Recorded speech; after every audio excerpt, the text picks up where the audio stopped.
देखिए इधर कल हम लोगों ने चर्चा की थी, लाइट रोशनी लग रही सही से, दिख रहा है सही से इधर। कल हम लोगों ने चर्चा की थी अंटार्कटिका पे और अब उस पर दक्षिणी अमेरिका पे, ठीक है। मैंने इसके विषय में आपको बताया था, ठीक है। आज अभी तो हम जलधाराएं कर लेते हैं, ठीक है। जलधाराएं, जलधाराओं का निर्माण कैसे होता है, कोई बताएगा? जलधारा बताए?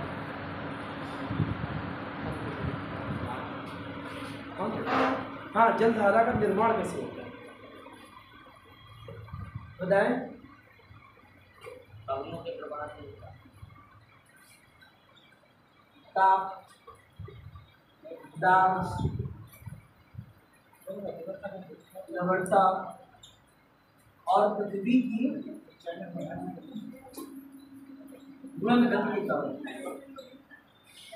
जरा समझिए इधर, जो जलधाराएं हैं, जलधाराओं का निर्माण जो होता है वो ताप, दाब और लवणता तथा पृथ्वी की घूर्णन गति के कारण होता है। एग्जाम में पूछा जाता है कि जलधाराओं का जो निर्माण है वो कैसे होता है, तो आप क्या कहेंगे? ताप, दाब और लवणता तथा पृथ्वी की घूर्णन गति के कारण जलधाराओं का निर्माण होता है। जरा हम देख लेते हैं जलधाराएं कौन कौन सी हैं। देखिए इधर हम चर्चा करेंगे हिंद महासागर की जलधारा है। देखिए इधर ये हमारा हिंद महासागर है, इधर हिंद महासागर है। हिंद महासागर की जलधाराएं हो सकते हैं। तो जलधाराओं का निर्माण भूमध्य रेखा के पास में, ठीक है, भूमध्य रेखा के पास में होता है। ये भूमध्य रेखा है आपकी, समझिए इधर।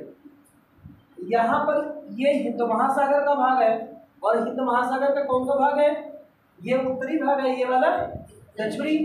तो इसे क्या कहेंगे? दक्षिणी हिंद महासागरी विषुवत रेखीय जलधारा।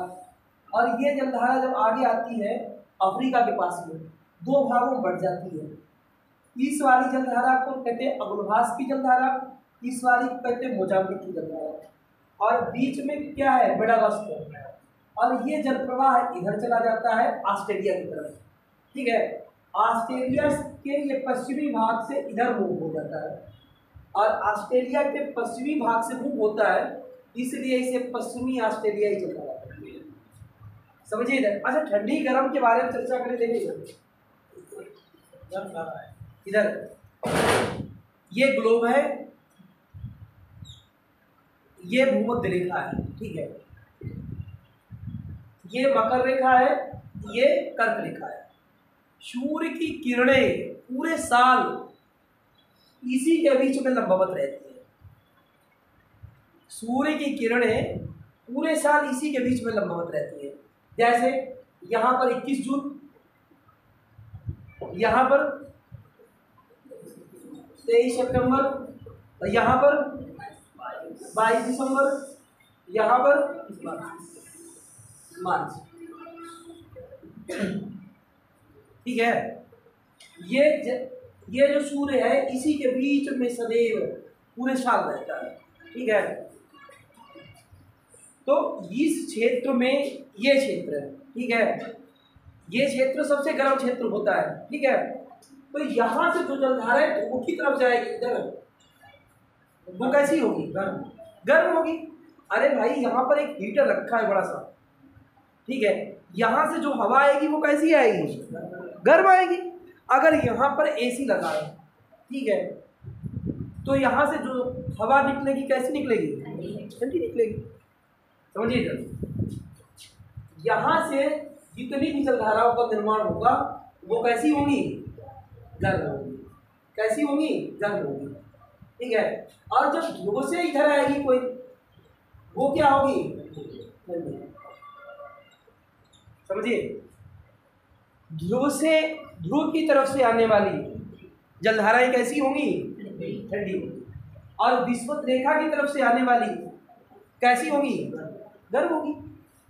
समझिए, यहाँ पर अब जलधाराएं बनेगी कहाँ से बनेगी? ये प्रशांत महासागर पैसिफिक, ठीक है, अटलांटिक महासागर, ये आपका हिंद महासागर, और ये भी प्रशांत का ही भाग है।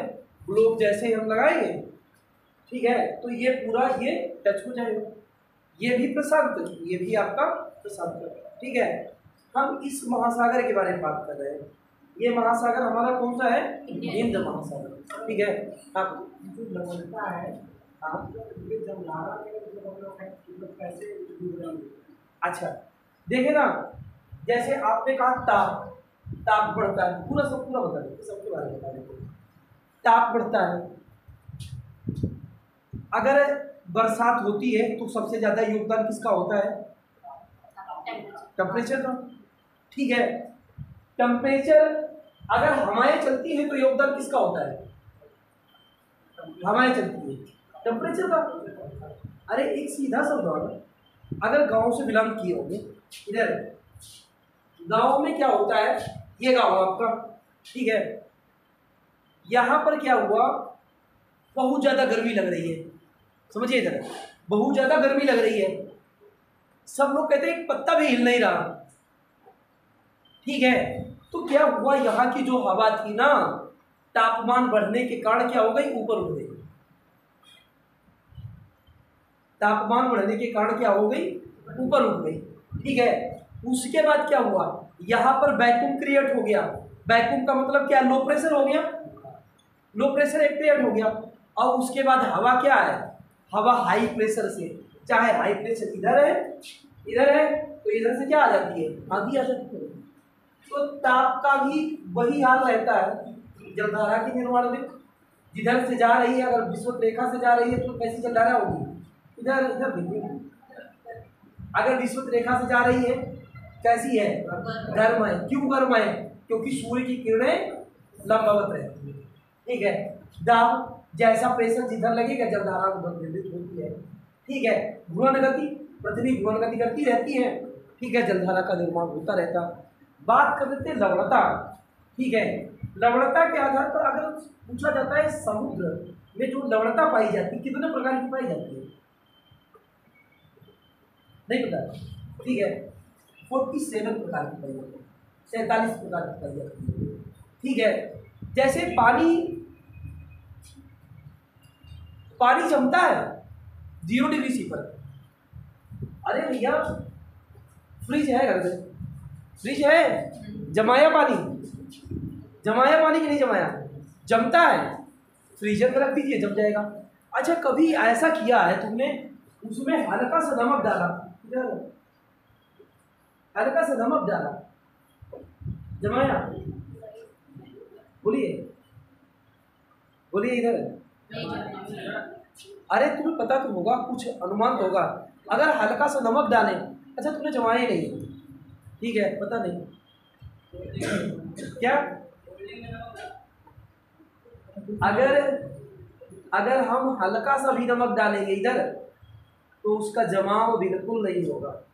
प्रैक्टिकल कर लेना, साइंस की क्लास तो लगती होगी, नहीं होगी। अभी एक स्टूडेंट कह रहा था सर थोड़ा एक कोई क्वेश्चन पूछना चाहता था क्लास के बाहर, शायद कोई हमारे साथ जुड़ा रहा था, तो मैंने कहा ठीक है कल पूछ लेना, ठीक है, नहीं आ जाएगा। तो पता है अगर आप पानी में हल्का सा भी नमक डालेंगे वो पानी जमता है, नहीं जमेगा। और अगर आपको विश्वास नहीं आ रहा है, कल भी हम आएंगे ना, प्रैक्टिकल करके देख लेना, विश्व तो होगा ही होगा। अरे मेरे घर चले जाओ, मेरा घर पास में है, दूर नहीं है। क्या हम तो बता रहे हैं, ये तुम्हें प्रैक्टिकल करना है, तुम्हें देखना है, ठीक है।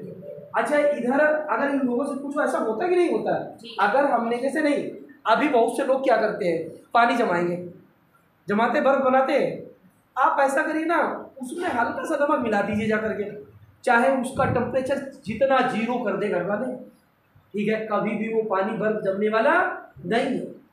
तुम अपने घर जाना, कहना ऐसा करो इसमें आइसक्रीम बनाओ, ठीक है, और उसमें तुम नमक मिला देना जा करके पानी में, ठीक है, घर वाले जमाते रहेंगे, ठीक है, कभी जमने वाला नहीं है। आज ही देखना जा करके,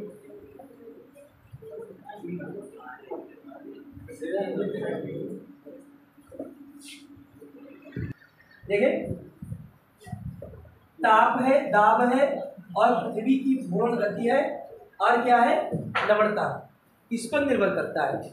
मैंने ये बताया, इधर इधर देखिए, ये हिंद महासागर है, और हिंद महासागर में विषुवत रेखा के जो समानांतर जलधारा का निर्माण होता है, इसे हिंद महासागर की जलधारा के नाम से ही जाना जाता है। इसे क्या कहेंगे, हिंद महासागरीय विषुवत रेखीय जलधारा। और ये दो भागों में बढ़ जाती है, इसे अग्लभास की जलधारा, इसे मोजाम्बिक की जलधारा, और इसे जलप्रवाह कहते हैं। ये देखें ना, ऑस्ट्रेलिया के पश्चिमी भाग से जाती है, और इसीलिए इसे पश्चिमी ऑस्ट्रेलियाई जलधारा कहते हैं। और ये वाला भाग इसीलिए यहाँ पर मरुस्थल का निर्माण होता है। ऑस्ट्रेलिया को कहा जाता है प्यासी हुई धरती का देश। ऑस्ट्रेलिया को क्या कहेंगे, प्यासी हुई धरती का देश। क्यों ऐसा होता है, क्योंकि ये पश्चिमी ऑस्ट्रेलियाई जलधारा के कारण यहाँ पर मरुस्थल का निर्माण होता है। नोट कर लिया, नोट कर लीजिए। पश्चिमी ऑस्ट्रेलियाई जलधारा,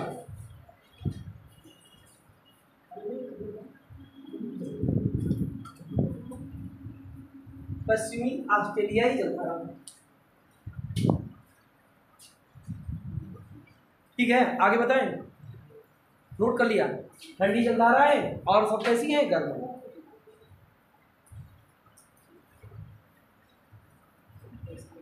अब देखिए इधर, हाँ फिर से बताएं। देखिए इधर, ये देख लीजिए, ये भूमध्य रेखा है, इसे क्या कहेंगे, इसे कहेंगे दक्षिणी हिंद महासागरीय विषुवत रेखीय जलधारा। दक्षिणी हिंद महासागरीय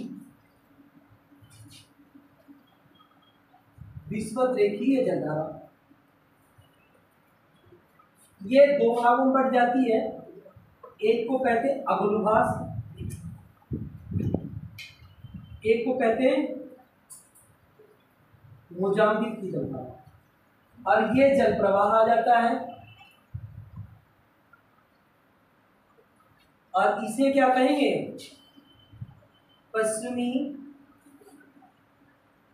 ऑस्ट्रेलियाई जलधारा।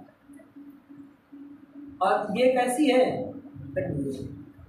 ये कैसी है, ठंडी है।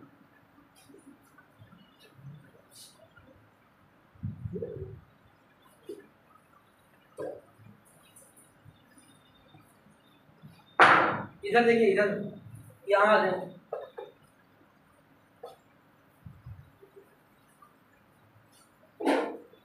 इधर ये अटलांटिक महासागर है। ये अटलांटिक महासागर के ऊपर उत्तरी भाग में, विषुवत रेखा के ऊपरी भाग में, ठीक है, इसे क्या कहेंगे, उत्तरी अटलांटिक महासागरीय विषुवत रेखीय जलधारा। यहाँ पर ये एंटीलीज की जलधारा, ये एक भाग इधर चला जाता है कैरिबियन सागर की जलधारा। एंटीलीज की जलधारा आगे जाती है, यहाँ से फ्लोरिडा की जलधारा आ जाती है। फ्लोरिडा की जलधारा के बाद में ये इसे बोला जाता है गल्फ स्ट्रीम की जलधारा। ये लेब्राडोर से ये आ जाती है, लेब्राडोर की जलधारा। ये जल प्रवाह हो जाता है, ये सीधे इधर चली जाती है, इसे बोला जाता है इरमेंजर की जलधारा, और इसे रैनन की जलधारा, और इसे बोला जाता है कैनेरी की जलधारा। और ये बीच में जो सागर का निर्माण होता है, सारगैसो सागर कहता है। नोट कर लीजिए।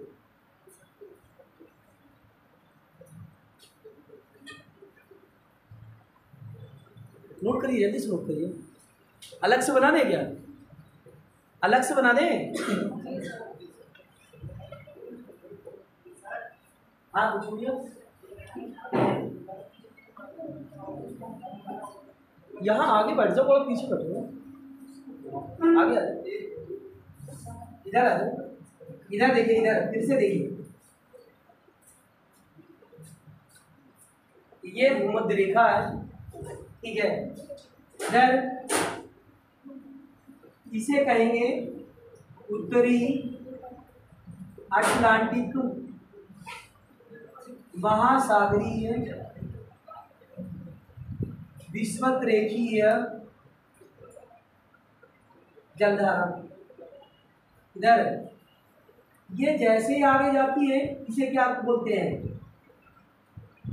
एंटलीज की जलधारा,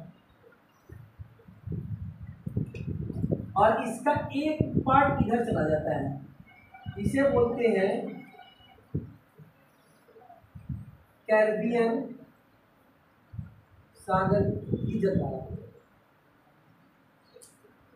जैसे और एंटिटीज की आगे बढ़ती है वैसे ये आ जाती है, इसे बोलते हैं फ्लोरिडा की जलधारा। और ये यहाँ पर बोली जाती है गल्फ स्ट्रीम। ऊपर से एक आती है लेब्राडोर की जलधारा।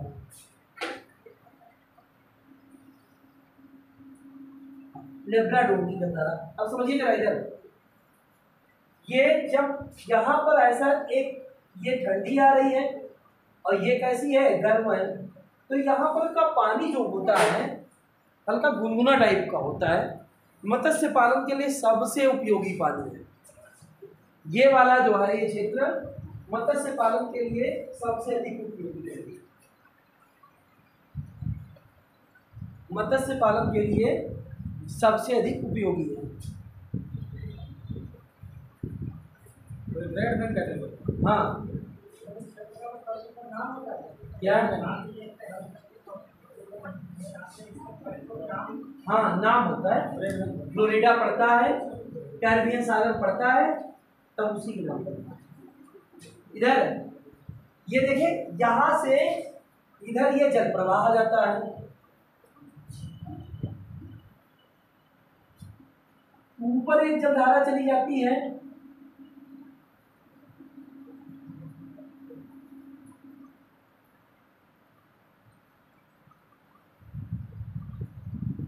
रैनन की जलधारा,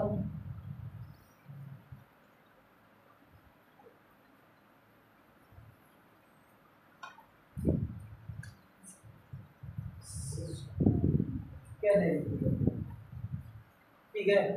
और ये बीच वाला जो क्षेत्र है इसे सागर सागर नोट कर लिया, बताओ। जो लेब्राडोर है, लेब्राडोर की धारा ये तो विस्फोटी प्रदेश को गया, यहाँ तक लोग गर्म पानी है, ठीक है।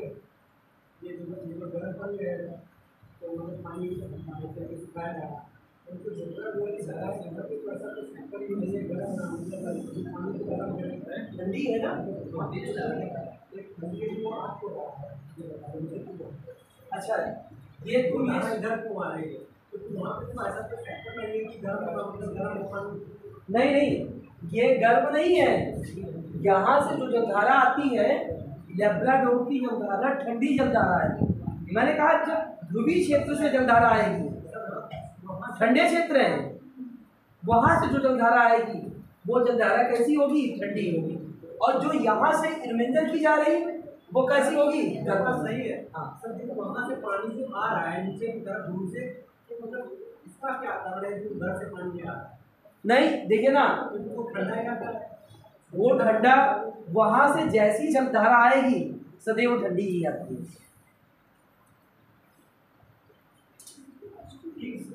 तुमसे यही प्रश्न पूछा जाएगा, समझिए ये कौन सी जलधारा ठंडी है, किस जलधारा का निर्माण कहाँ होता है, ठीक है।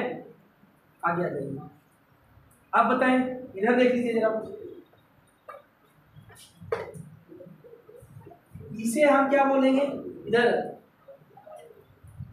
इसे हम क्या बोलेंगे, इसे बोलेंगे दक्षिणी अटलांटिक महासागरीय विषुवत-रेखीय जलधारा। ये ब्राजील है, ब्राजील के पास से आएगी तो क्या बोलेंगे, ब्राजील की जलधारा। और ये देखो ना फॉकलैंड है, इसे क्या कहेंगे, फॉकलैंड की जलधारा। ये कैसी होगी जलधारा, ठंडी होगी। ये कैसी है, गर्म है। और ये जल प्रवाह गया, इसे क्या कहते हैं, वेनेजुएला की जलधारा। नोट कर लें,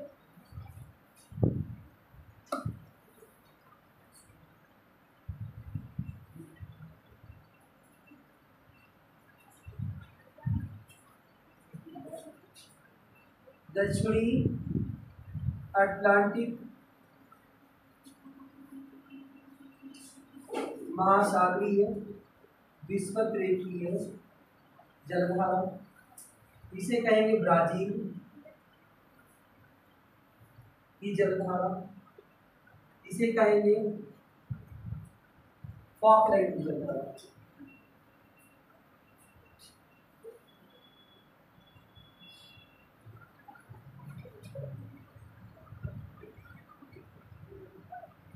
वेनेजुएला की जलधारा, जो वेनेजुएला की जलधारा है वो कैसी जलधारा है? वो ठंडी जलधारा है।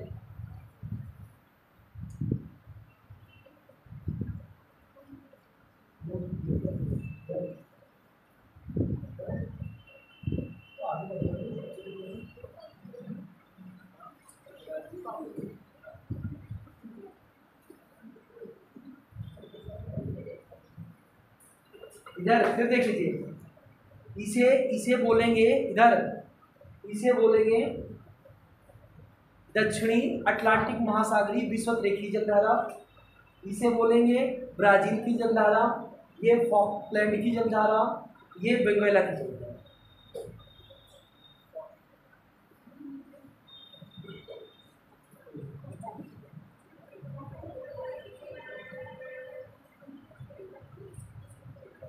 नोट कर लिया? इधर आ जाइए प्रशांत महासागर, इधर चर्चा कर लेते हैं प्रशांत महासागर। ठीक है, प्रशांत महासागर की जलधारा। ठीक है, यहाँ पर ऐसे एक जलधारा का निर्माण होता है, इसे हम बोलते हैं उत्तरी प्रशांत महासागरीय विषुवत रेखीय जलधारा। ये क्यूरोसियो की जलधारा, ये सुसीमा की जलधारा, ऊपर से आती है आयोसियो की जलधारा, और ये जल प्रवाह चला जाता है इधर एक ऊपर चली जाती है जिसे हम बोलते हैं अलास्का की जलधारा, अलास्का की तरफ से, और नीचे एक आती है जिसे क्यूराइल की जलधारा बोलते हैं, और एकदम नीचे आती है ये जिसे कैलिफोर्निया की जलधारा बोलते हैं। नोट कर लें। देखिए उत्तरी प्रशांत महासागर में, देखिए उत्तरी प्रशांत महासागर में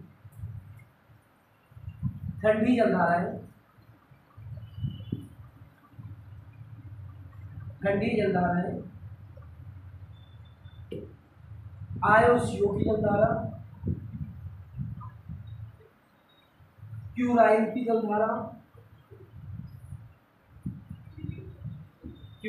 जलधारा, और कैलिफोर्निया की जलधारा। देखिए क्यूराइल ये है, और आयोसियो ये है, और कैलिफोर्निया ये जलधारा है। ठीक है, देखिए गर्म जलधारा है, गर्म लिख लें, क्यूरोसियो की जलधारा, सुसीमा की जलधारा, अलास्का की जलधारा,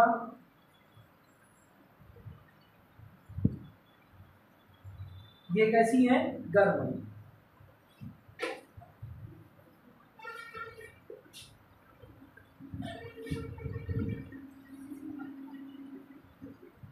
इधर देखिए,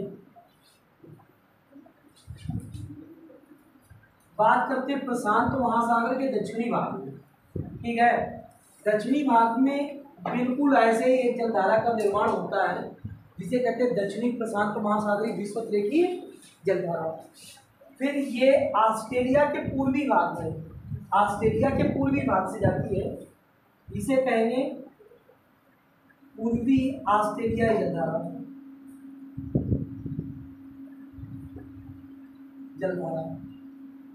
और उसके बाद ये सीधे जल प्रवाह चला जाता है, और इसे बोलते हैं पेरू की जलधारा, पेरू की जलधारा। ये इधर देख लीजिए, इसे बोलते हैं प्रशांत महासागरीय विषुवत रेखीय, दक्षिणी प्रशांत महासागरीय विषुवत रेखीय जलधारा। इसे बोलेंगे पूर्वी ऑस्ट्रेलियाई जलधारा। ऑस्ट्रेलिया का पूर्वी भाग है, जल प्रवाह है, और यहाँ आ जाए इसे बोलते हैं पेरू या हम्बोल्ट की जलधारा। पेरू या हम्बोल्ट की जलधारा नोट कर लें।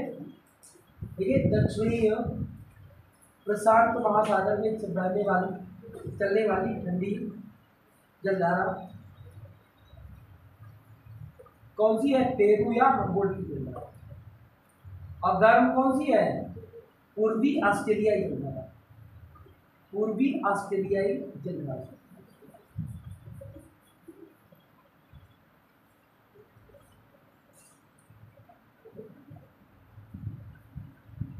हमें ये बताएं, हम पूछ रहे हैं वो जलधारा बताइए। बताए ब्राजील की जलधारा कहाँ बहती है? ब्राजील की जलधारा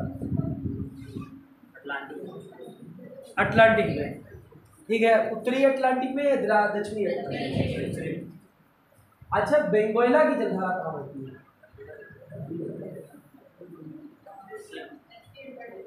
वेनेजुएला बताएं, बोलिए इधर। वेनेजुएला की जलधारा अभी हमने बताया दक्षिणी अटलांटिक महासागर। अच्छा, मोजाम्बिक की जलधारा कहाँ बहती है? हिंद महासागर। मोजाम्बिक की जलधारा कहाँ बहती है? हिंद महासागर। इधर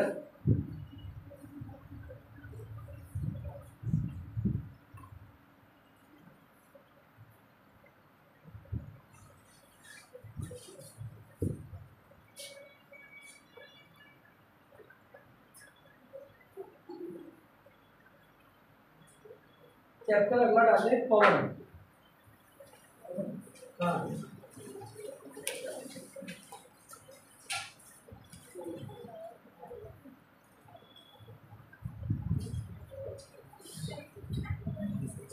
देखिए पवन इधर।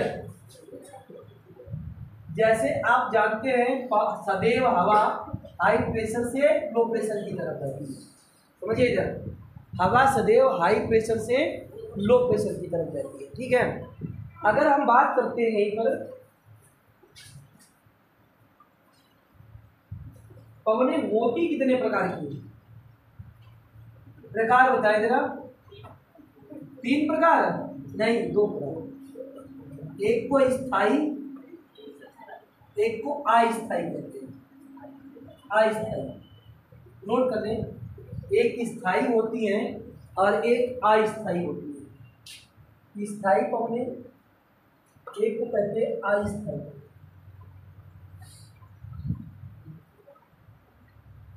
एक को कहते हैं स्थायी पवनें, एक को कहते हैं अस्थायी पवनें।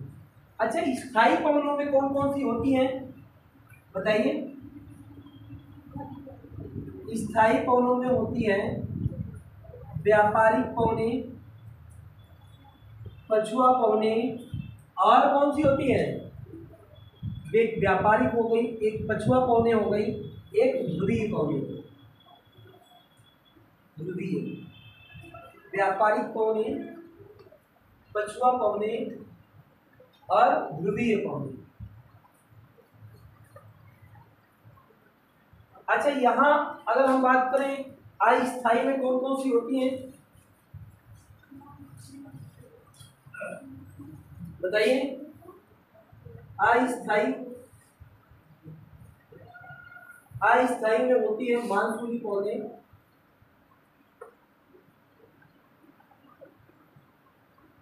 मानसूनी पौधे, और एक समीर, और एक होती है स्थानीय पौधे।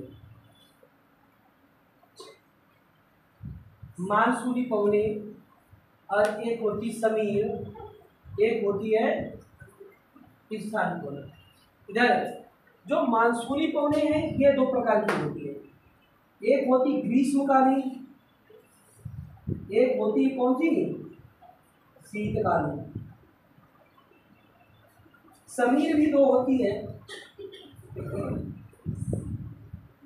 स्थलीय समीर और होती है समुद्री समीर।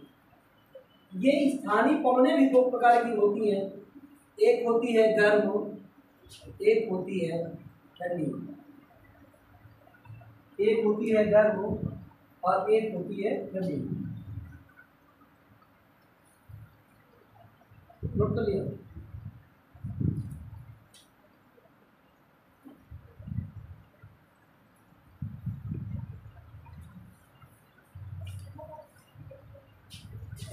नोट हो गया? इधर देखिए, अब जरा 2 मिनट समझ लेना, उसके बाद नोट करना।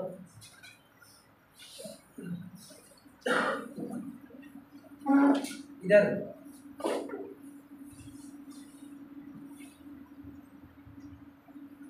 देखिए, ये ग्लोब है, ठीक है, ये आपकी ग्लोब है। अब व्यापारिक पवनें जो परमानेंट चलती हैं, ठीक है, उन पे चर्चा कर रहे हैं। ये ग्लोब है, ये भूमध्य रेखा है। एग्जाम में प्रश्न पूछा जाता है, जैसे आपसे जलधारा पूछ ली जाती है, कौन जलधारा कहाँ बहती है, उसी प्रकार से पवनों के विषय में पूछा जाता है, ठीक है। अब यहाँ पर ये भूमध्य रेखा है, ये कर्क रेखा, ये मकर रेखा, समझे जरा। सूर्य की किरणें सदैव लंबवत इसी में रहती हैं, तो लो प्रेशर क्रिएट कहाँ होगा? यही, समझे। लो प्रेशर कहाँ क्रिएट होगा? यही क्रिएट होगा, लो प्रेशर। जब यहाँ लो प्रेशर है तो हवाएं उधर से चलेंगी जहां से क्या है? High pressure. देखिए, व्यापारिक पवनें बता रहे हैं,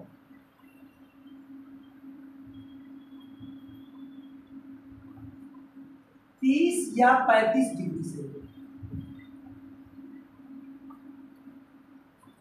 30 या 35 डिग्री से, 30 या 35 डिग्री से, ठीक है। एक क्वेश्चन भी हम तुमसे पूछेंगे अभी थोड़ी देर के बाद में, ठीक है, और तुमसे प्रयास करें बताने का, ठीक है। 30 या 35 डिग्री से, ठीक है। अब हमारे ये तो कंफर्म है, इधर आएगी लो प्रेशर के पास से, क्योंकि यहाँ पर क्या है? वैक्यूम है, ठीक है। यहाँ गर्मी ज़्यादा पड़ती है तो हवाएं क्या हो गई? ऊपर उठ गई। तो ये क्या है आपका? High pressure, high pressure. यहाँ क्या है? High pressure. फैरल के नियम के अनुसार उत्तरी गोलार्ध में हवाएं किधर? दाएं, और दक्षिणी गोलार्ध में बाएं हो जाती है, ठीक है। ये सब चलेगी किधर? भूमध्य रेखा की तरफ, ऐसे ऐसे चलेगी।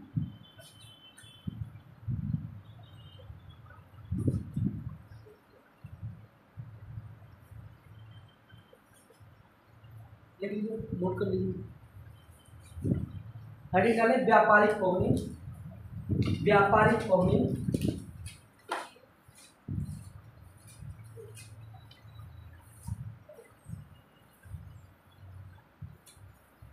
देखिए, व्यापारिक पवनें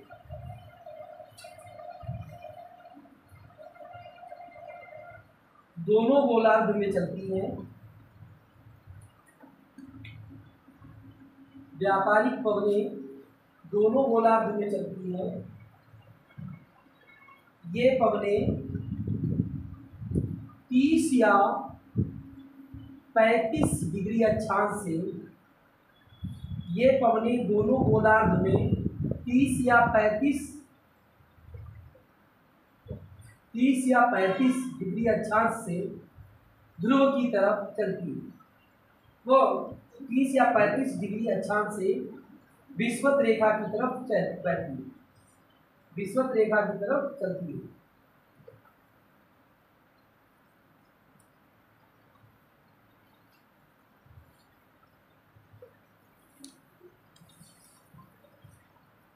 अच्छा, आप समझिए, इधर लिख लीजिए।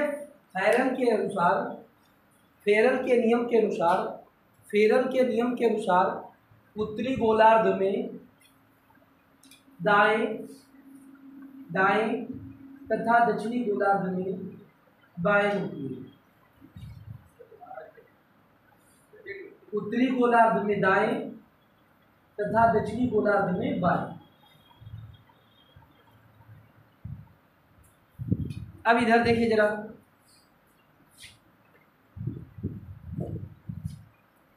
इधर ये भूमध्य रेखा है, जल का क्षेत्र इधर ज्यादा है, ठीक है, और इधर तो नहीं ज्यादा है। तो इस वाले क्षेत्र में अब जो पवनें चलेगी, पछुआ पवनें इस वाले क्षेत्र में चलेगी, ठीक है। जैसे अब यहाँ पर हाई प्रेशर है, चाहे हवा इधर जाए या इधर जाए, जिधर भी जाएगी चलेगी हवा किधर से, हाई प्रेशर से लो प्रेशर की तरफ। तो यहाँ पर क्या होता है, 40 डिग्री से, 40 डिग्री से और 50 डिग्री से और 60 डिग्री से हवाएं चलती है।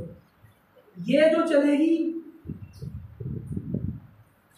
इसे क्या बोलते हैं बताए, 40 डिग्री, गर्जता 40। एग्जाम में पूछा जाता है गर्जता 40, लोग बड़ा ज्यादा उत्तरी गोलार्ध में लगा के निशान आ जाते हैं। कहाँ चल रही है, दक्षिणी गोलार्ध में, गर्जता 40। उसके बाद जो 50 में चलेगी, 50 में उसे क्या कहेंगे, प्रचंड 50। और उसके बाद जो 60 पे चलेगी उसे क्या कहेंगे, चीखता 60।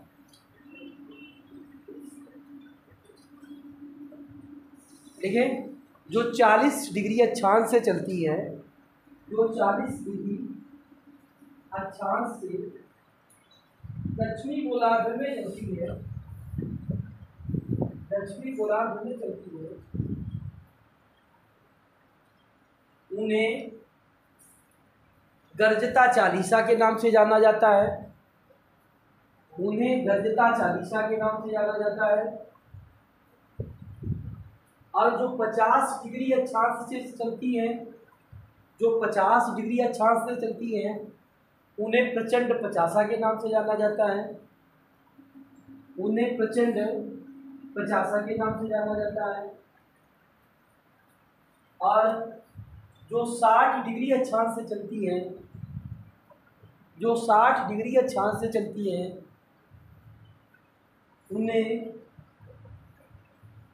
उन्हें बताएं चीखता 60 के नाम से जाना, उन्हें क्या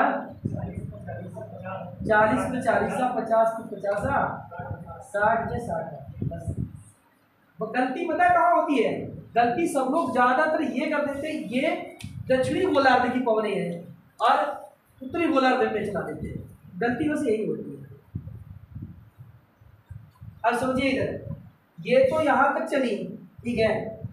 अब यहाँ पर क्या है, इधर यहाँ क्या है, यहाँ लो प्रेशर है, तभी तो आ रही है। इधर समझिए, इधर यहाँ क्यों आ रही, क्योंकि यहाँ पर लो प्रेशर है और हवा सदैव हाई प्रेशर से लो प्रेशर की तरफ रहती है। समझिए इधर, अब ध्रुवीय पवनें जो होंगी वे ध्रुव से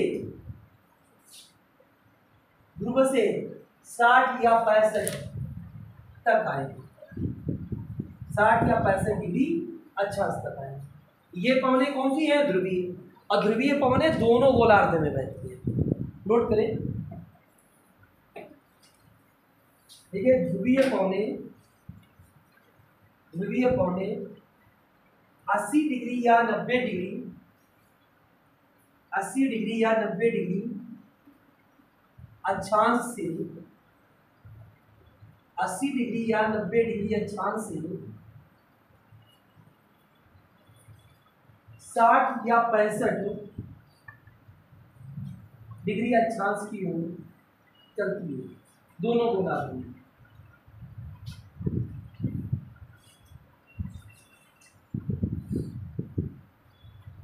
ठीक है, तो हम लोगों ने स्थायी पवनों के बारे में जान लिया, ठीक है। अब चर्चा करते हैं अस्थायी पवनें। अस्थायी पवनों में सबसे पहले मानसूनी पवन, स्टार्टिंग करते हैं मानसूनी पवन।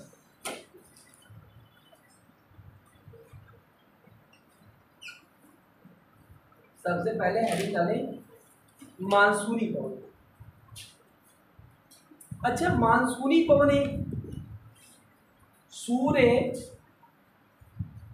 पर निर्भर करती है। सूर्य पर निर्भर करती है तो क्या कहेंगे, तापमान पर निर्भर करती है। मुख्य रूप से मानसूनी पवनें किस पर निर्भर करती है, तापमान पर निर्भर करती है। लिख लीजिए, मानसूनी पवनें सूर्य पर निर्भर करती है। मानसूनी पवनें सूर्य पर निर्भर करती है, अर्थात तापमान पर निर्भर करती है। अर्थात क्या कहेंगे, तापमान पर निर्भर करती है। देखिए इधर, सूर्य इधर देखिए, इधर सूर्य अगर उत्तरायण है तो पवन किधर से चलेगी, मानसूनी पवन।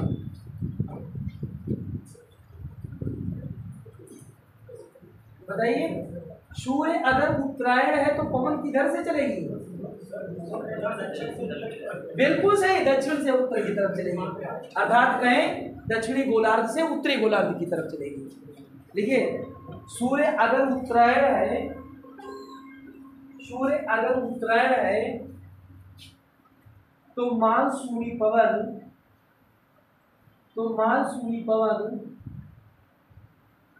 दक्षिणी गोलार्ध से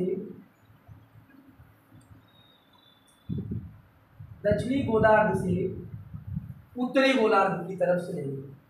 दक्षिणी गोलार्ध से उत्तरी गोलार्ध की तरफ चलेगी। अगर सूर्य यहीं पर, देखिए जरा, अगर सूर्य दक्षिणायण है, अगर सूर्य इधर है तब मानसूनी पवनें, बताएं क्या बता रहे हैं, उत्तर से दक्षिण बना दो। अगर सूर्य दक्षिणायण है तो मानसूनी पवनें उत्तर से दक्षिण की ओर बहेंगी, उत्तर से दक्षिण की ओर बहेंगी।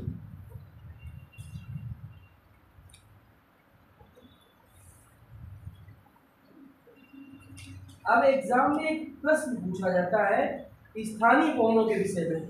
जैसे आप जानते हैं आपके यहाँ एक स्थानीय पवन चलती है, जैसे थोड़े दिन के बाद में भी, ठीक है, लू चलेगी, लू चलती है, आपके यहाँ भी चलती, पाकिस्तान में भी चलती है, ठीक है। तो वैसे जो स्थानीय पवनें हैं, हमारे यहाँ लू कैसी है, गर्म है। लू हमारे यहाँ कैसी है, गर्म है। ऐसे ठंडी ठंडी पवनें चलती हैं, ठीक है, कहीं गर्म चलती है, कहीं ठंडी चलती है, ठीक है। तो उन पवनों के बारे में लिखने, हेडिंग डालें स्थानीय पवनें। स्थानीय पवनें,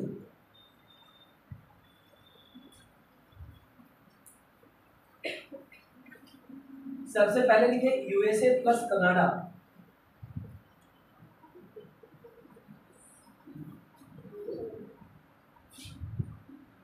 यूएसए प्लस कनाडा, हाँ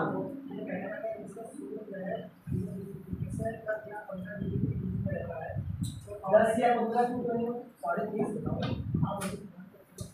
मान के नहीं, बहुत अंतर रहता है इधर का।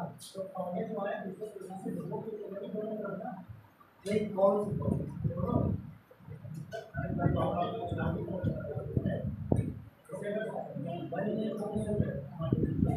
नहीं, किस कौन स्थानीय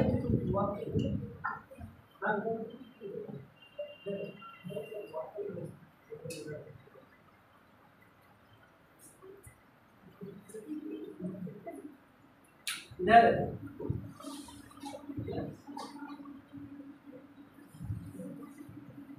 देखिए, पवन जो चलेगी सदैव उसे कहेंगे हाई प्रेशर से लो प्रेशर। आपके यहाँ सीधा सीधा गौण, आपके यहाँ आंधी आती है, जब भी आंधी आती है आपके यहाँ तो पता है वैक्यूम क्रिएट होता है, और जब वैक्यूम क्रिएट होता है तभी आपके यहाँ आंधी आती है। अरे आपके यहाँ बाबा वगैरह जो ज़्यादा बुजुर्ग होंगे वो कह देते हैं, देखो एक पत्ता भी नहीं हिल रहा है, आंधी आने वाली है। कहते कि नहीं कहते, एक पत्ता भी नहीं हिल रहा है, आंधी आने वाली है। तो वैक्यूम क्रिएट हो जाता है, वो वैक्यूम अगर बन रहा है तो आंधी आने के चांस आपके यहाँ भी हो जाते हैं, ठीक है। तो यहाँ की जो हवाएं हैं, जैसे जो स्थानीय पवनें यहाँ की बहती हैं उन पे हम चर्चा करते हैं। जैसे आज हमारे यहाँ बहती है, कौन सी बहती है, ठीक है, हमारे यहाँ लू चलती है, ठीक है। तो अमेरिका व कनाडा में जो बहती है, देखिए चिनूक,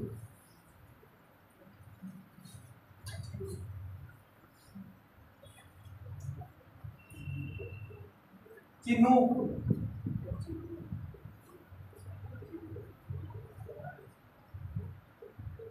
दो ये ठंडी पवन है, चिनूक और देखिए चिनूक गर्म है, ठंडी नहीं, गर्म पवन है। चिनूक और ब्लैक रोलर दोनों गर्म हो, गर्म पवन, ये दोनों कैसी है, गर्म है। पता है चिनूक के कारण अमेरिका में बर्फीले तूफान आते हैं, ये पूरा जितना भी बर्फ वगैरह है सबको नष्ट कर देती है।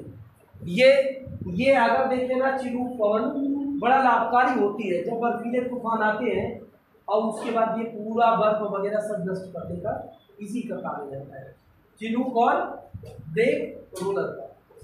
अगला देखिए, यहाँ एक और पवन चलती है, सांता आना, सांता आना,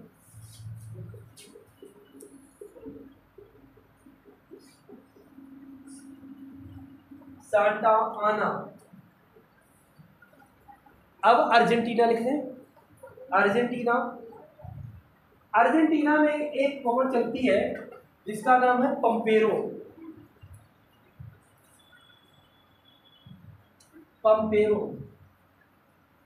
पंपेरो पवन कैसी है, ठंडी,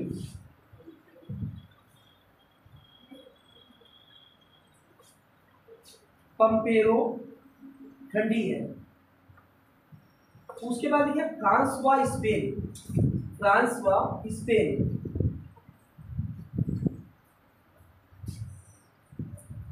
मिस्ट्रल,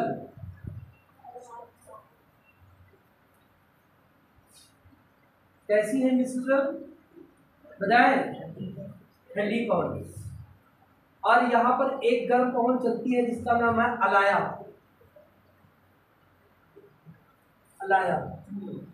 हाँ यही फ्रांस व स्पेन। इटली में एक पवन चलती है ठंडी जिसका नाम है बोरा।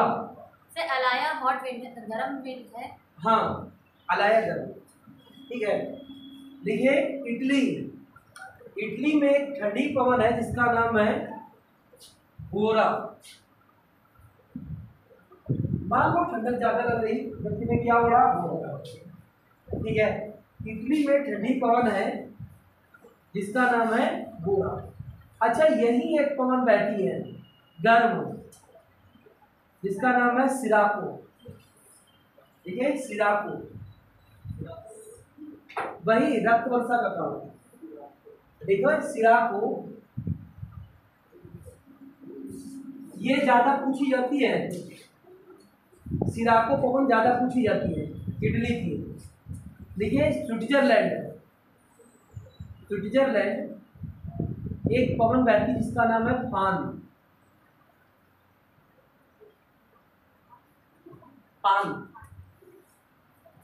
रूस लिखे, रूस में एक पवन बहती जो गर्म है, फान गर्म है। और रूस सुखोवे कैसी है, गर्म है।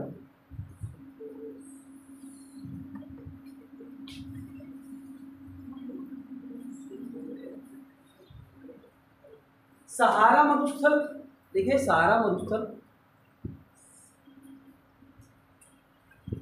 मरुस्थल में एक पवन बहती है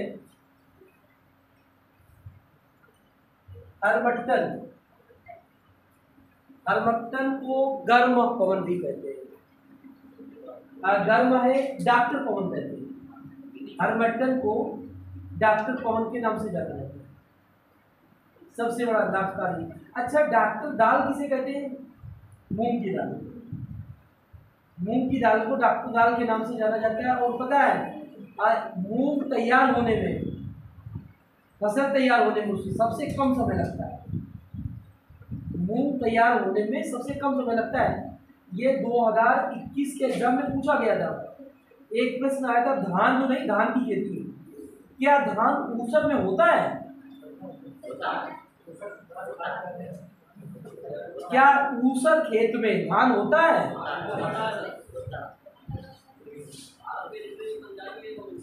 बिल्कुल सही, पता है, धान ऊसर में अच्छा होता है। अगर आप संडीला जाए ना, जो इधर ऊसर खाली है ना, बहुत अच्छा धान होता है। हर मटर को नोट कर लें, हर मटर को डॉक्टर कौन कहते हैं? देखिए, अरब रेगिस्तान, अरब रेगिस्तान, अरब रेगिस्तान में पवन बहती है, इसे बोलते हैं सिमूर। अरब रेगिस्तान में जो पवन बहती है उसे कहते हैं सिमूर। देखिए, दक्षिण अफ्रीका, बरगस, ये सब गर्म नहीं है। दक्षिण अफ्रीका में कैसी है? बरगस। भारत में लिखे, भारत में, भारत में कैसी? गर्म, क्या है? लू। और भारत में एक और बहती है, नॉर्वेस्टर्स, काल बैसाखी। देखिए, भारत में काल बैसाखी, काल बैसाखी ऑब्लिक नॉर्वेस्टर्स, पश्चिम बंगाल की तरफ। अच्छा, एक बात बताए, किस देश में नॉर्वेस्टर्स बहती है? भारत छोड़ करके। नॉर्वेस्टर्स नहीं, न्यूजीलैंड में सही है। देखिए, पाकिस्तान नोट करें, पाकिस्तान, पाकिस्तान में भी कौन सी बहती? लू।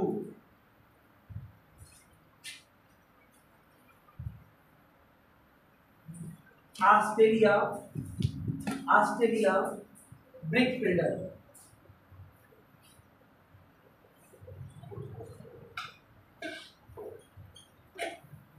New Zealand nor'wester, New Zealand nor'wester.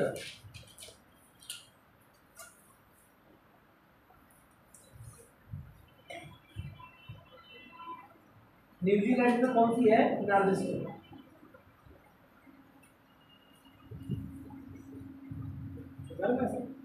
हाँ, बस ये सर ये पूछा, नॉर्वेस्टर गर्म विंड है या कोल्ड विंड है? नहीं, नॉर्वेस्टर जो है गर्म है।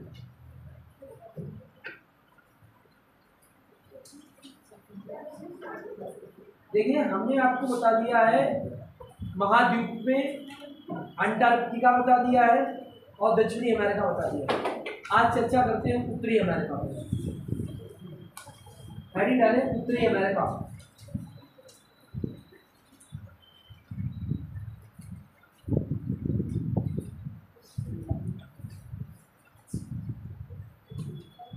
इधर कोई हमें बताएगा उत्तरी अमेरिका की खोज किसने की? क्या? कोलंबस ने। अच्छा, क्यों, कैसे, क्या रहा? इधर इधर इधर नहीं, सही, सीधे आराम से देखें।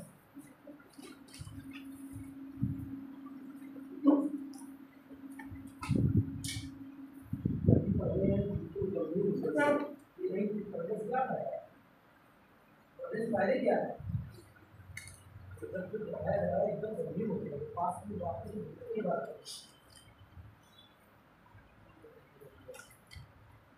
मैंने पूछा आपसे,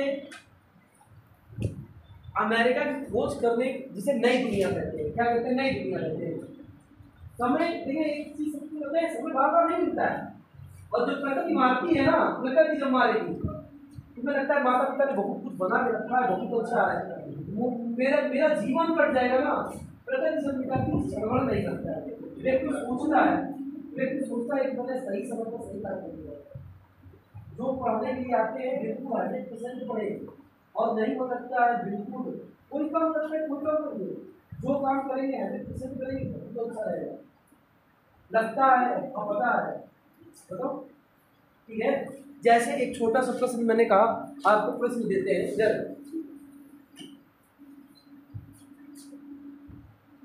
देखिए जरा, दो अक्षांशों के बीच की दूरी कितनी होती है? बस बिल्कुल सही है, 111 किलोमीटर होता है। 111 लगभग पॉइंट में भी कुछ होता है। मैं तुम्हें होमवर्क दे रहा हूँ, मुझे बताना, ठीक है? सब लोग बताना, सब लोग मदद कर देना उनकी। इधर 111 किलोमीटर होता है, ठीक है? ये आपका इंडिया, आपका इंडिया, यहाँ पर ये आपका पड़ जाता है कन्याकुमारी, पड़ता है कि नहीं पड़ता है? ये बिल्कुल इसके नीचे क्या है? अंडमान निकोबार द्वीप समूह। अंडमान निकोबार द्वीप समूह का अंतिम बिंदु क्या है? इंदिरा पॉइंट।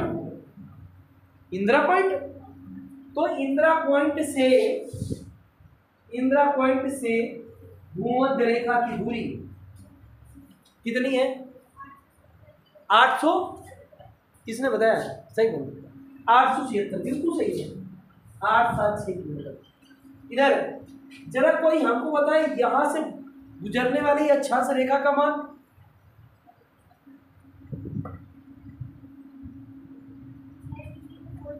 बिल्कुल सही है, वेरी गुड भाई, 6 डिग्री 4 मिनट, 6 डिग्री 4 मिनट, ठीक है? 6 डिग्री 4 मिनट, समझ गए?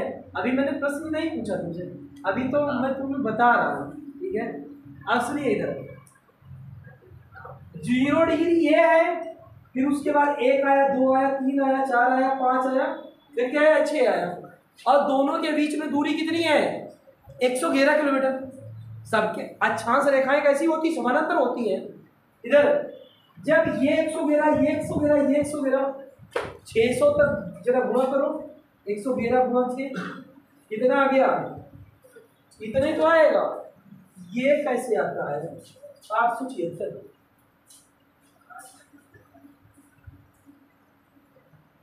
समझिए, इधर इधर आप गूगल ऑन कर लीजिए फोन, इधर इंदिरा पॉइंट से भूमध्य रेखा के बीच की दूरी जरा फोन से देख लीजिए, इंदिरा पॉइंट से भूमध्य रेखा के बीच की दूरी कितनी है?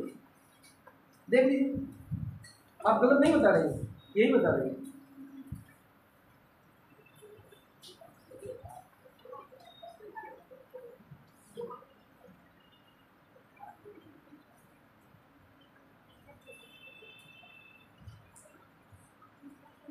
ऐसे ही यही है, इधर यही तो है, पर कैसे?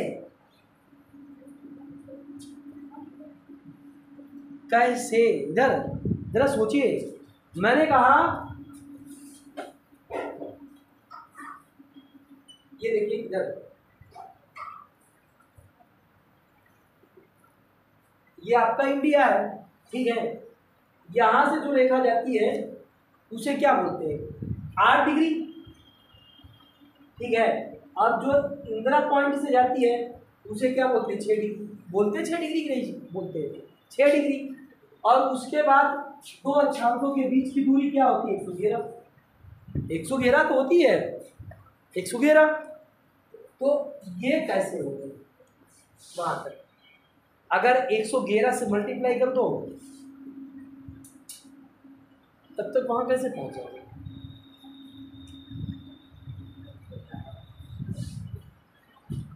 आपने आज तक पढ़ा है कि इंदिरा पॉइंट से भूमध्य रेखा के बीच की दूरी कितनी है? कितना पड़ रखा है? 800 ग्राम, तो 700, 876। नहीं ऐसा थोड़ी ना, सोच के बताना, फिर मिलेंगे।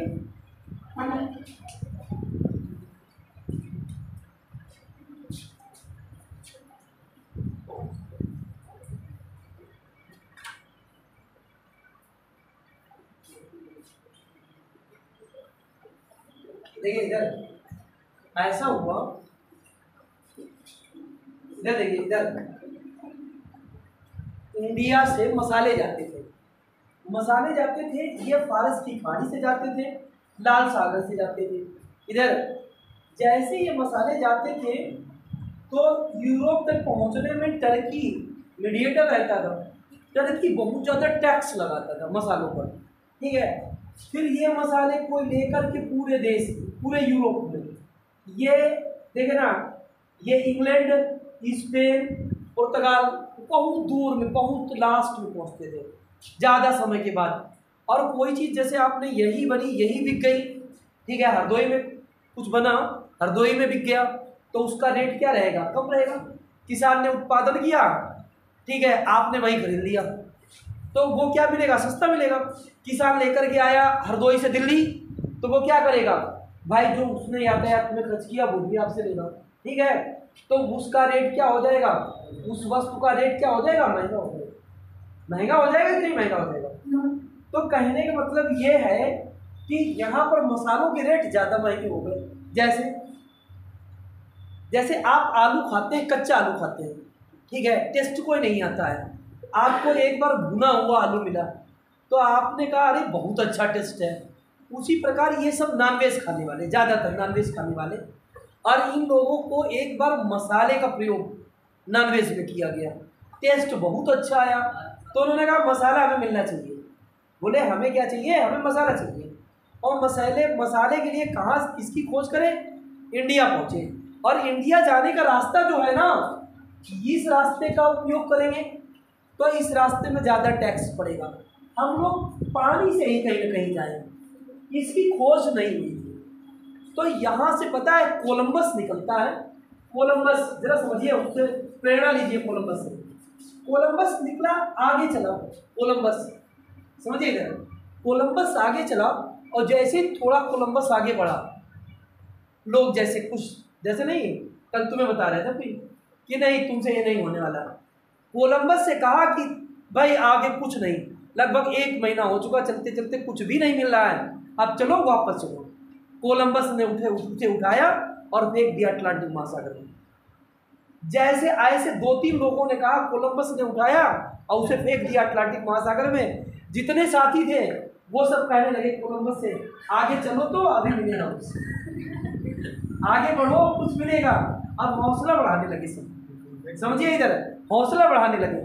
कोलंबस आगे जाता है, और जैसे आगे जाता है जाकर के इधर टकराया, ठीक है।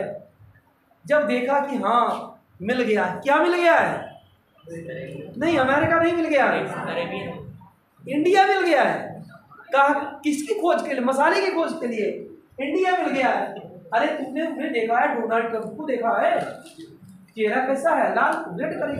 अरे उनकी बेटी भी तो आई थी, इवांका ट्रंप, ठीक है, कलर कैसा है? रेड। तो यहाँ के लोगों का कलर कैसा है? रेड। तो उन्होंने देखा मिल गए भैया, क्या मिल गए? इंडियन। कैसे इंडियन? Red Indian. उसने कहा मुझे मिला, क्या मिला?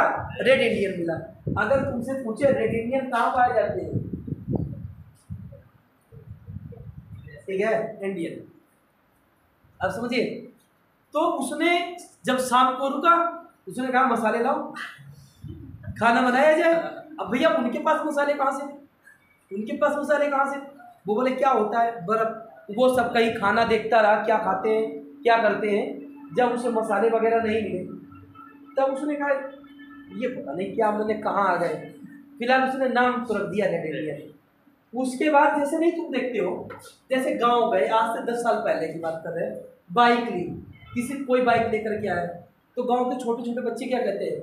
हमको भी बैठा करके 1 चक्कर लगवा दो। कहते कि नहीं कहते? 1 चक्कर लगवा दो।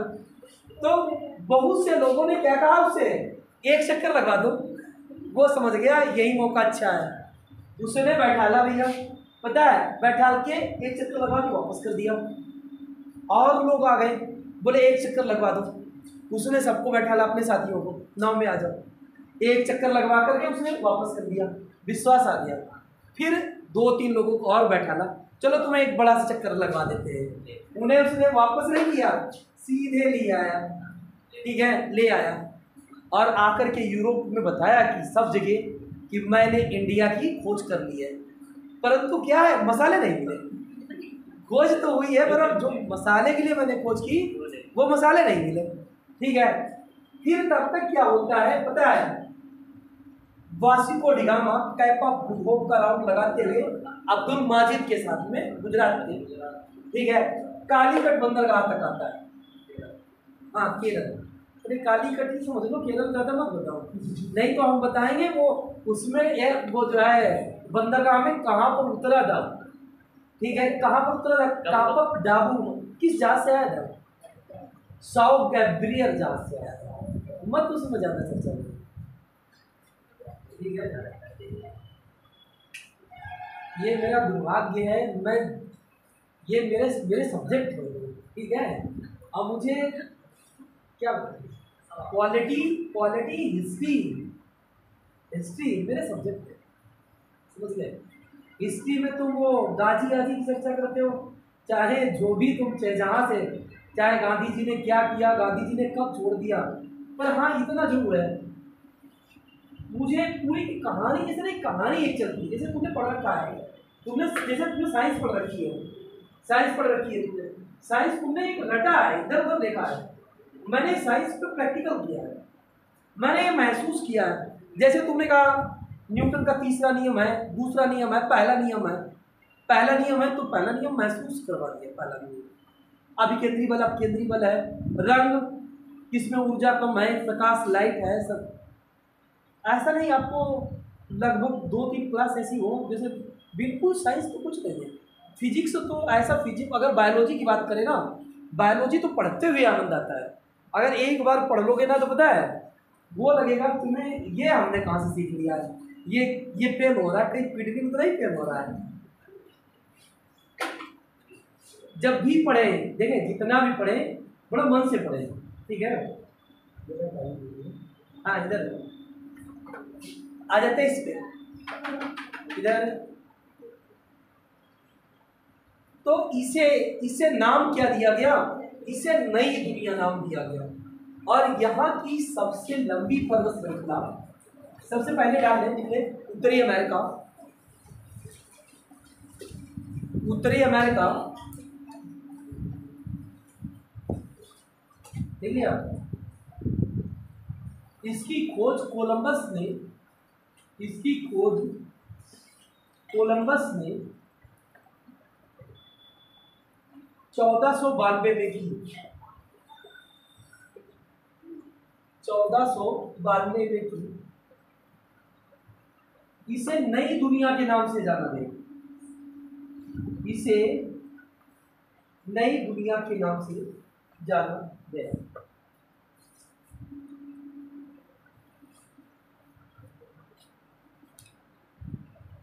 जरा समझिए इधर, ये छोटे से वनडे एग्जाम में पूछा गया था, अमेरिका के उस स्टेट का नाम बताओ जो अन्य राज्यों के साथ, अमेरिकी संघ के अन्य राज्यों के साथ सीमा साझा नहीं करता है। छोटे से एग्जाम में आया अलास्का। ये जो अलास्का देख रहे हैं, ये अलास्का कभी किसी का भाग हुआ करता था, रसिया का, और रसिया ने इसे बेच दिया। ठीक है, किसके पास आ गया, अमेरिका के पास। ये किसका भाग है आज, अमेरिका का। ये जो अलास्का है, ठीक है, अगर इधर हम देखें, ये उत्तरी अमेरिका दक्षिणी अमेरिका को अलग करता है पनामा की जल संधि, और ये एशिया और उत्तरी अमेरिका को अलग करता है कौन, बेरिंग की जल संधि। बेरिंग की जल संधि वही जल संधि है जिससे अंतरराष्ट्रीय, बोले अंतरराष्ट्रीय तिथिरेखा गुजरती है, अंतरराष्ट्रीय तिथिरेखा गुजरती है। ठीक है, बेरिंग जल संधि नोट करिए जरा। उत्तरी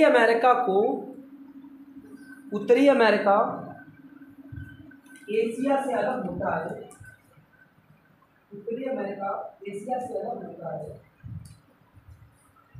उत्तरी अमेरिका एशिया से अलग होता है बेरिंग की जल संधि से, बेरिंग की जल संधि से। जबकि उत्तरी अमेरिका दक्षिणी अमेरिका से अलग होता है पनामा की जल श्रेणी।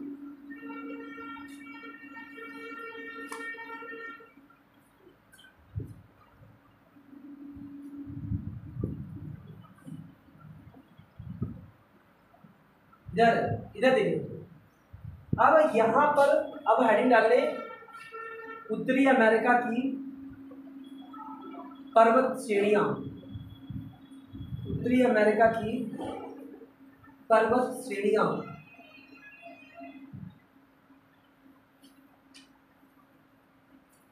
अब ये अलास्का है, अलास्का की चर्चा कर रहे हैं। यहाँ पर एक श्रेणी है जिसे कहते हैं ब्रूक श्रेणी, और एक नीचे है, इसका नाम है अलास्का श्रेणी।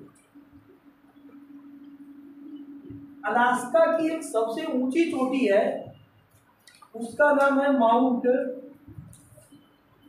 McKinley, mount McKinley. ठीक है, सबसे नंबर 1 ब्रूक श्रेणी। ब्रूक श्रेणी मुख्य रूप से अलास्का में ही है, ब्रूक श्रेणी मुख्य रूप से अलास्का में ही है। नंबर 2 डालें, अलास्का श्रेणी।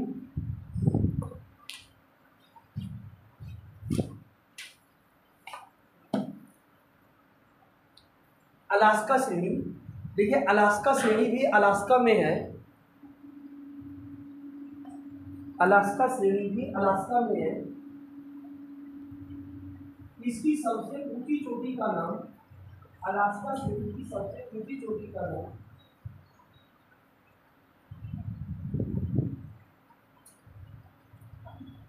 माउंट मैकिनले है, माउंट मैकिनले है। ये उत्तरी अमेरिका की सबसे ऊंची चोटी है, ये उत्तरी अमेरिका की सबसे ऊंची चोटी है। फिर लिखे मैकेंजी श्रेणी,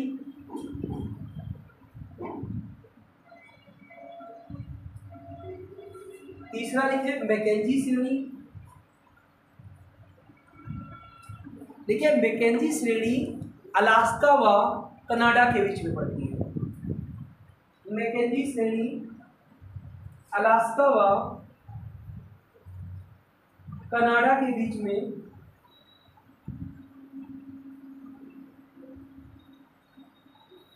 पड़ती है। फिर रॉकी श्रेणी,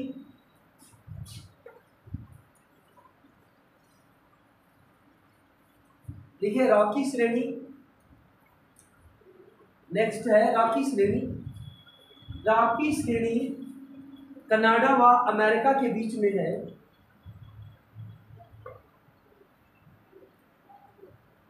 इसकी सबसे ऊंची चोटी का नाम, देखिए इसकी सबसे ऊंची चोटी का नाम माउंट एल्बर्ट है। इसकी सबसे ऊंची चोटी का नाम माउंट एल्बर्ट है। इसकी सबसे ऊंची चोटी का नाम क्या है? माउंट एल्बर्ट है। इधर, और माउंट एल्बर्ट पड़ती कहाँ है? अमेरिका में। लेकिन माउंट एल्बर्ट अमेरिका में पड़ती है। लेकिन राखी श्रेणी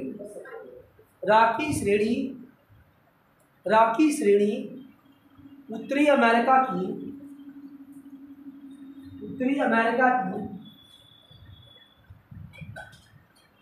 राखी श्रेणी उत्तरी अमेरिका की सबसे लंबी श्रेणी, समझ गए? श्रेणी है।